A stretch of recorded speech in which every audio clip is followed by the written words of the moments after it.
Imagine stepping outside to find your lawn gasping like it's lost in a desert, while your neighbor's roses bloom like they're sipping from a secret spring. That's when I knew something was dead wrong. Not odd, not quirky, wrong. Weeks later, I caught HOA Karen siphoning my water like it was her birthright, clueless that this quiet irrigation geek would turn her garden into a purple, vinegar-soaked nightmare she'd never forget. My name's Ian Carver, and I live in Pineview Estates, a suburb where lawns are war zones and sprinklers are king. My grass? A trophy I nursed with a custom irrigation rig, smart valves, moisture sensors, the works. So when it started browning while Karen's yard, yeah, that Karen HOA tyrant with a clipboard fetish, looked like a botanical ad, I smelled trouble. My water bill doubled. No kids, no pool, just me. I checked for leaks, scanned my logs, twice weekly runs, 30 minutes, clockwork. But the sensors screamed drainage overload. Paranoia's standard here. One guy once patented his mowing stripes. But this was personal. I set up a cheap camera by the control box and waited. 3 days, nothing. Then, jackpot. Karen in a neon pink tracksuit strutted over at dawn, hooked a splitter to my valve, and ran a hidden hose to her side. She waved at the lens, waved, like she'd won the lottery, stealing my water for her fancy roses. Karen wasn't just a neighbor, she was the neighbor. HOA prez with a dictator's glee. She'd fined a vet $300 for a flagpole an inch too tall, nagged me over unapproved mulch. Now she was draining me dry to pamper her blooms while mine crumbled. Confronting her? Pointless. My buddy Rye tried once, called her out for trespassing, and got 3 months of petty fines, including $500 for wind chimes. No, Karen thrived on showdowns. But I'm no pushover. I'm an irrigation engineer with a trick up my sleeve. Enter Operation Vinegar Rain. Step 1. Rig a hidden valve to switch feeds remotely. Step 2. Mix high-potency vinegar and purple dye. Safe, non-toxic, but brutal on roses. I tested it. My pipes held, her plants wouldn't. I set it to flip at 6:55 a.m., 5 minutes before her daily theft, and added a sulfur scent kicker. Subtle, but rank enough to turn heads. Next morning, I didn't need the camera. A shriek ripped through Pineview, followed by gasps and chaos. I strolled out, coffee in hand, and saw Karen flailing at her hose like it had bitten her. Her white roses, streaked purple. Her marble path, a wine-soaked mess. Her garden party guests, half the HOA, stood frozen, phones out. One muttered, "Best meeting ever." Karen stormed over, purple-gloved hand waving. "What did you do?" I sipped my brew. "Looks like a plumbing glitch. Happens when you tap someone's system illegally." Her eyes narrowed. "I'll report you. Violation." "Go for it," I said, walking off as she yelled my name like a cartoon villain. She thought it was over. I was just warming up. Karen didn't slink away. She doubled down, filing an HOA complaint for sabotage the next day, all dramatic flair and fake tears. The board scheduled a review, and I showed up, laptop loaded with footage of her waving at my camera.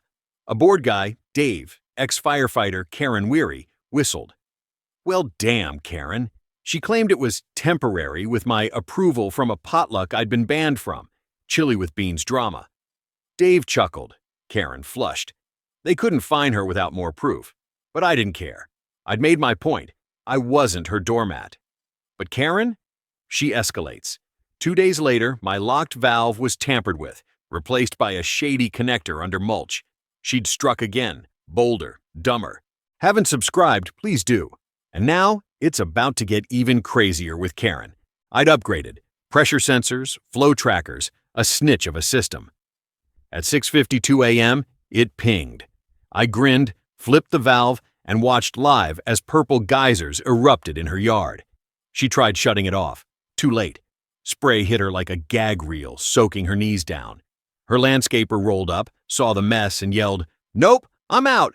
Haunted plumbing!" before peeling off.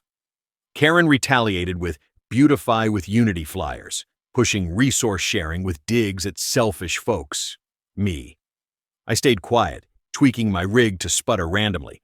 15 seconds here, 5 minutes there, stressing her plants till they wilted. Then I filed a city complaint. Not theft, but backflow risk from her sloppy hookup. An inspector came, traced her hose, snapped pics. "This'll be fun," he said. A week later, the HOA meeting was chaos. Karen arrived late, sunglasses, scarf, diva style, facing the inspector's report. No fines, but no trespass order hit her for my land, plus a censure. HOA for "you're toast, but not yet." The tide turned not from me, but neighbors. She'd skimmed dues, charged fake fees, $50 for flower beds never touched, ghost fence fixes. The treasurer spilled. An audit loomed. I stayed out, sipping victory as my lawn greened up, roses blooming proud. Karen's rep, purple-stained and sinking. She didn't quit. A week later, my sensors screamed. Flood levels at our boundary. Her yard, a swamp. Path drowned, mailbox soaked. She stomped in boots, yelling it was a moisture system test. I reported it. City slapped her with fines for runoff. That night, she botched a reroute, burst her own pipe, and shorted her porch lights in a spark-filled flop. At an emergency meeting she called, only Dave and I showed. She ranted, sabotage, fish terrorism, then shoved a glittery cease and desist at me, threatening court. I handed it back. See you there. She stormed off, but the board had enough, voted her out, unanimous. Spring brought peace. No fines, just chatter and kids playing. Karen's house went dark, then sold. A moving truck hauled her stained hose away as neighbors peeked, grinning. Dave took over, banned water theft with steep fines. At a potluck, my chili won a gnome trophy. A local paper ran it, HOA power trips get wet. Quoting Dave, fight fire with vinegar. Karen was gone. My garden thrived. Wildflowers by the old hose line. A tamper-proof system humming. One morn, a box appeared. A purple-orange flamingo and a note, "Love the trick, let's collab," from an HOA survivor. I smirked. New folks moved in, no clipboards, just dogs and laughs. Peace settled, but my sensors stayed sharp because some battles are won with water, dye, and a steady hand. If this hit you, subscribe. More tales of quiet wins await.